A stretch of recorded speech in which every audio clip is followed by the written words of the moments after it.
So hi guys, so this is my day 2 of my investing journey. So நான் previous வீடியோவில் சொன்ன மாதிரி என்னோடய ஐடிசி ஷேர்ஸோட லாஸஸை வந்து நான் புக் பண்ணிட்டேன். ஸோ புக் பண்ணிவிட்டு அதை வந்து என்னோடய இடிஎஃப் இன்வெஸ்ட்மெண்ட் ஜேர்னியில் வந்து டிப்ளாய் பண்ணிட்டேன்.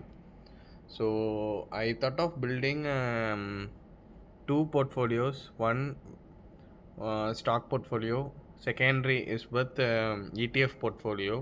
ஸோ ரெண்டுமே வந்து it's to build wealth.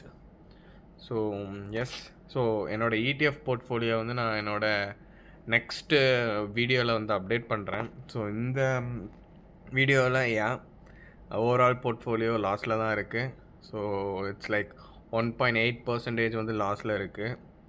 So இந்த 15 ஸ்டாக்ஸில் மோஸ்ட் ஆஃப் தி ஸ்டாக்ஸ் வந்து லாஸில் தான் இருக்குது. ஸோ அப் டு பாட்டம் அப்சல்யூட்டில் பார்க்கும்போது அதே Sterlite Technologies almost 10% of loss. So then very minimal ஒரு 4 ஸ்டாக் மட்டும் தான் வந்து ப்ராஃபிட்டாக இருக்குது. ஹையஸ்ட் ப்ராஃபிட்டபிள் ஸ்டாக் வந்து Jammu and Kashmir bank with 6% of profit. Yes, இன்றைக்கி டே வந்து கொஞ்சம் மோசமாக தான் போயிருக்கு, 1% லாஸில் இருக்குது. But it's okay. So it's the start. Profit மட்டுமே எக்ஸ்பெக்ட் பண்ண முடியாது, we should also expect loss as well. So moving forward என்ன ஆகுதுன்னு you will get an update. Thank you.